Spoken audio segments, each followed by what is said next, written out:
Today's Fierce and Nerdy review is brought to you by Virginity, lens flares, more lens flares, disgruntled Star Trek purists, and lens flares.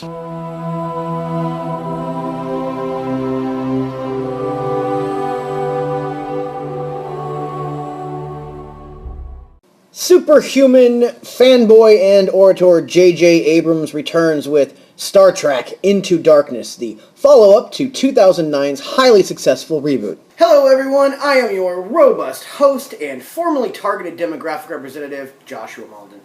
Today we're taking a look at Star Trek Into Darkness. There's a key spoiler for people over the age of 30 that I probably wouldn't divulge if a quick glance at IMDb didn't already. I'm going to do a relatively spoiler-free review up front, and then get into the meat of my issues in a spoil-tastic recap. Don't worry, I'll warn you. Also, I should tell you up front that, as you can see by my shirt, I am 100% jock, and thus immune to the excesses of nerdery. Shut up. The aggressively blonde-haired, blue-eyed Chris Pine is Kirk as far as I'm concerned. Zachary Quinto handles Spock about as logically as one could hope. Bones is, there. Zoe Saldana's Uhura is part intellectual, part Pilates instructor. Simon Pegg's more British goofball than Randy Scotsman, but I'll take it. I'm not sure who this chick is or why she has a British accent given her exposition. And Anton Yelton does his best Boris Badenov impression as Chekhov. To challenge the Enterprise this time around is Lexington P. Monoclesworth as the mysterious John Harrison. An impossible killing machine with a secret identity and a murky agenda. Despite the fact that Monoclesworth is handled a little clunky, not as clunky as this review of course, the Spock time travel thing doesn't make any sense, and the last 10 minutes are a little too silly for my taste. Still, if you're going to this with high expectations, you shouldn't be disappointed. One of the criticisms of the 2009 reboot is that it relied too heavily on the hero's journey archetype, and it made it feel more like Star Wars than Star Trek. I can say, at least to me, Into Darkness feels like a Star Trek movie. Not the shows. None of the movies feel like the shows. Maybe Insurrection. The plot leans rightfully, I think, on Kirk and Spock's relationship by putting their nature to the test.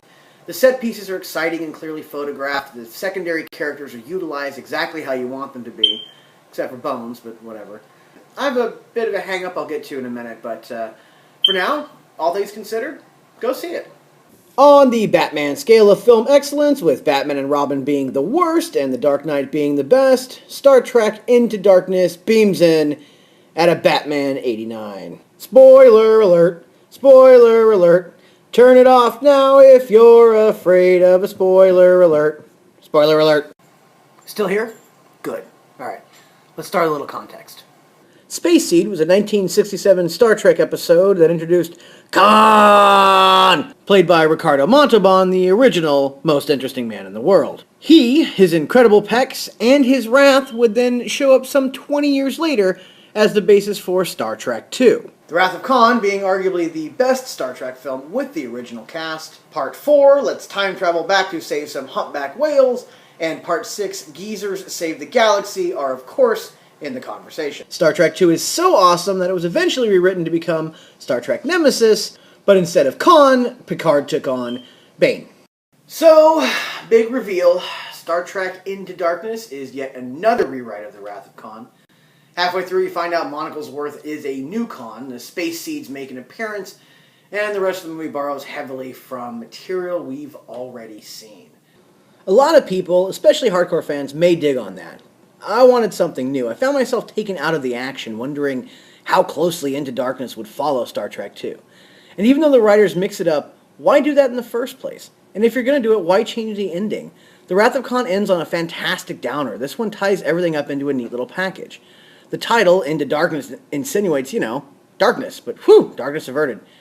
And don't get me started on unstoppable villains who become shockingly stoppable when the hero's mad enough. Phew, alright, now that I've got all that whinging out of the way, to sum up, Star Trek Into Darkness works on its own terms, and even though I found myself annoyed by its half-hearted bait and switch, it's still mostly quality entertainment. Don't forget to visit us at fierceandnerdy.com and follow us on Twitter at fierceandnerdy.